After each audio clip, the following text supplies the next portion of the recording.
Welcome back to Pop Chaos. Where your culture had it coming. And today we are talking about the new fandom. The new fandom. See, we have comments on our YouTube page, and recently we got a message on the trailer that we did for the new fandom where someone asked us what we meant, if we could clarify. Well, I typed up a nice little description, and it really didn't adequately cover it. Excuse me, I got tongue-tied there.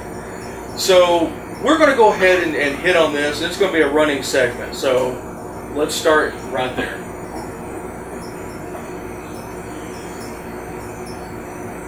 We're both in our 30s. I've been toy collecting for, and a fan really, a geek for years. I've been collecting for 24 years. Jay's been collecting for around that same time. And we've seen a lot of change in the fandom and in the hobby. Definitely. Now, what we're going to talk about today is the major change of acquiring, the thrill of the hunt, and how the internet and toy magazines and things like that really changed the collecting hobby, if you will. In the 80s, late 80s, you would go to a store and you would find something new. You didn't even know it was coming out. I'm a big G.I. Joe collector, and they used to have this cool / insidious little thing where they would show the silhouettes of figures coming out. They would tell you the names, wouldn't show you the picture or the card art, but they'd show you these silhouettes, and it really had you talking. You'd be in the playground or on the phone chatting away. You'd be like, "Whoa, who the hell is this? Man, they look cool. I can see a gun, I can see a sword." Like, you know, and after a while, you start piecing it together and say, "Oh, a sword. Well, that's pretty much Snake Eyes or Storm Shadow, but what are they going to look like?" And sometimes it wasn't. Yeah, you got like other characters that came in later on. But what I'm talking about is you would go into a store. I won't mention any names, but you'll go to the toy aisle and you'll say, "Oh my God! Wow, look at this!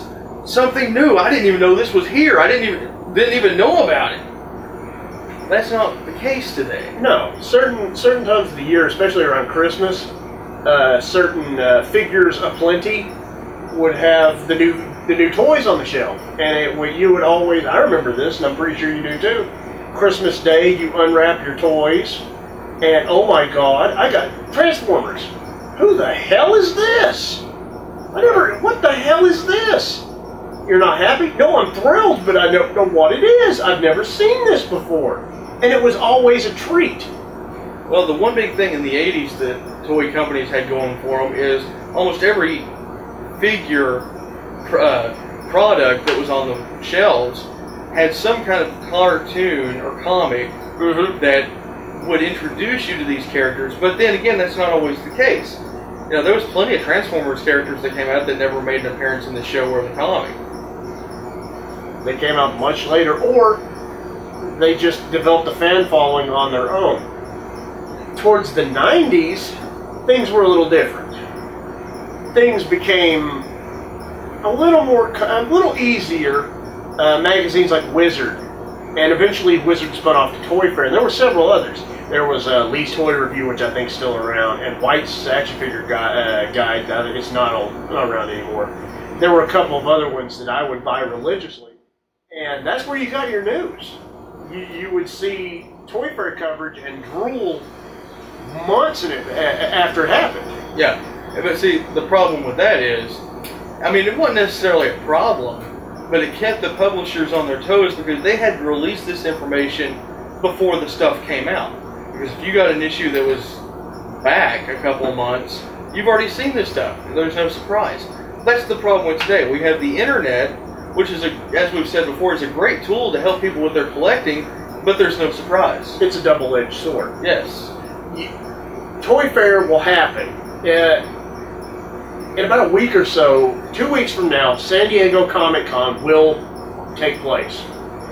And there will be a ton of product shown at San Diego. What used to happen is Toy Fair in February would show what would come out for the whole year. Now it doesn't even cover summer. And the second Toy Fair, the real Toy Fair, is San Diego. Which is nice and all, but it really kind of...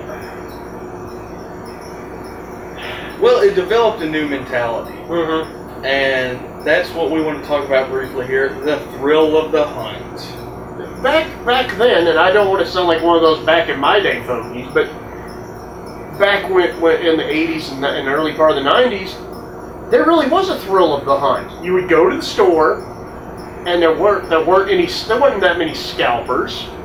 Toys were not a hot commodity. You couldn't make a lot of money off toys. You could go to the flea market sometimes and find packaged toys and stuff like that, but there was no eBay. There was no major collectibles market. So you could go in and you would find the figure you were looking for. 9 times out of 10, that's true. I mean, I used to go in places all the time and I'd see a new Star Wars figure, or I'd see a new Marvel figure, or a new Transformer, G.I. Joe, you know, and I'm just blown away by this new character or this new version of a character. And once again, that's not the way it is. I mean, what I want to say to these people is, if you like the thrill of the hunt so much, turn off your internet. Quit getting the magazines. Be surprised when you go and look at the shelves to see what's new that's out. And I'll tell you, it's not the thrill of the hunt, it's the thrill of the obtaining.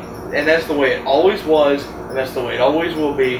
And if you disagree with me, the next time you go out looking for the thrill of the hunt and you find something, call someone up, tell them you found it, don't buy it, leave it for somebody that really wants it. Exactly. The thrill of the hunt is really an outdated term. It is the thrill of the obtaining. It's not about hunting for it. Nothing sucks more than going to 15 places looking for one figure and you don't come away with anything. Yeah, we've done that many, many times. And I have fears about this year's San Diego Comic-Con thing with the Masterpiece Rodimus. Last year's Grimlock was nearly impossible to get a hold of. It shipped one time in our area. They offered it one time on the site. But where is the bulk of this toy going to be available? Entertainment Earth's booth at San Diego Comic-Con.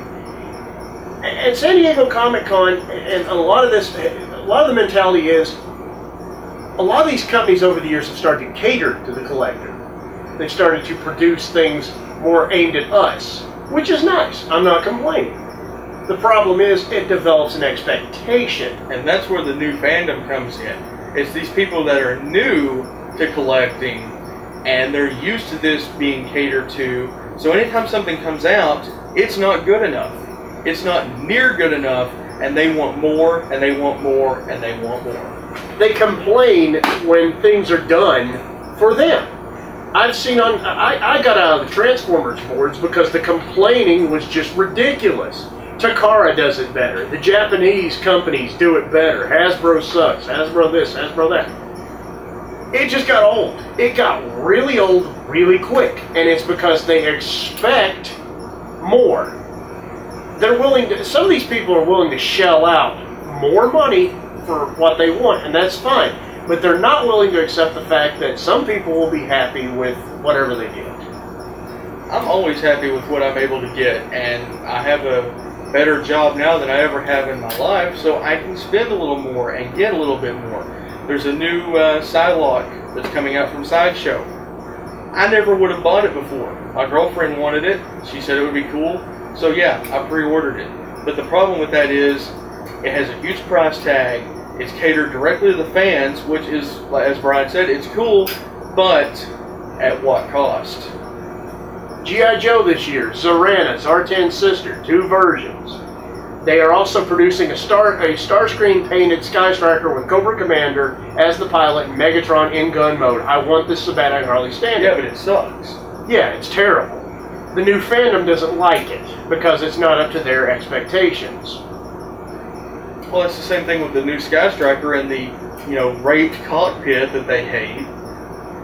I mean, it's a more detailed one-seater cockpit versus a less detailed two-seater, and they've already explained the figures would fit in there very, very awkwardly. But this isn't good enough. They want something brand new. They want it to their expectations.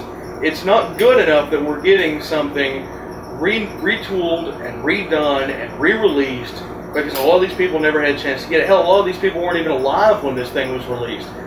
But it doesn't live up to their expectations, so the company sucks, and they blow, and they're just not listening. And, we could go on about this for hours, but we're going to wrap this up. We'll address this more in a future episode. And for right now, that has been part 1 of our look at the new fandom. Thank you for watching. And have a good night.